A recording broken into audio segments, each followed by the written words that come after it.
एक समय की बात है जब मृत्युलोक के अधिपति यमराज अपने सिंहासन पर बैठे संसार की ओर देख रहे थे। उनकी दृष्टि एक ऐसे राजा पर पड़ी जो अपनी प्रजा को अमर होने का वरदान दिलाने के लिए घोर तपस्या में लीन था। यमराज के मन में एक चिंता उत्पन्न हुई, क्योंकि यदि सभी मनुष्य अमर हो गए तो सृष्टि का संतुलन बिगड़ जाएगा। तभी उन्हें एक युक्ति सूझी और वे स्वयं धरती पर एक वृद्ध ब्राह्मण का रूप धारण करके उस राजा के पास पहुंचे। राजा ने ब्राह्मण का आदर किया और अपनी इच्छा व्यक्त की। ब्राह्मण रूपी यमराज ने कहा, हे राजन, तुम मृत्यु पर विजय चाहते हो, किंतु क्या तुमने कभी मृत्यु के वास्तविक स्वरूप को समझने का प्रयास किया है?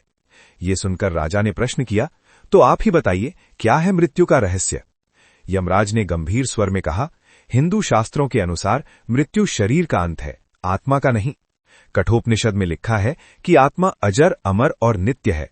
न जायते म्रियते वा कदाचिन नायम भूत्वा भविता वा न भूयः अजो नित्यः शाश्वतो अयम पुराणो न हन्यते हन्यमाने शरीरे।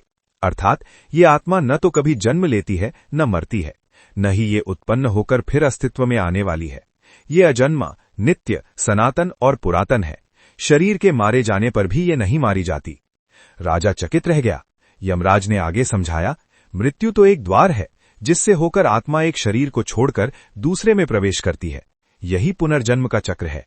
गीता में भगवान श्रीकृष्ण ने कहा है, वासांसी जीर्णानि यथा विहाय नवानि गृह्णाति नरो अपराणि तथा शरीराणि विहाय जीर्णानि अन्यानि संयाति नवानि देहि।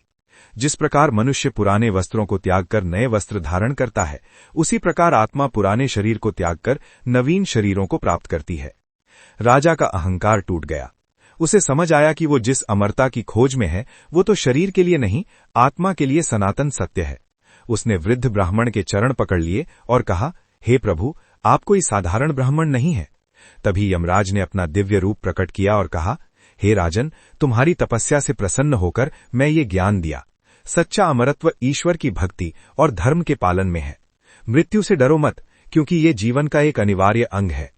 इतना कहकर यमराज अंतर्ध्यान हो गए। राजा ने अपना सारा जीवन प्रजा के कल्याण और धर्म के मार्ग पर चलते हुए व्यतीत किया, मृत्यु को एक स्वाभाविक सत्य के रूप में स्वीकार करते हुए। उसने जाना कि जीवन का उद्देश्य अमर होने की चाह नहीं, बल्कि शाश्वत आत्मा को परमात्मा से मिलाने का प्रयास है। अगर आपको ये जानकारी अच्छी लगी तो वीडियो को ज्यादा से ज्यादा शेयर करें और चैनल को सब्सक्राइब करें। ओम नमः शिवाय।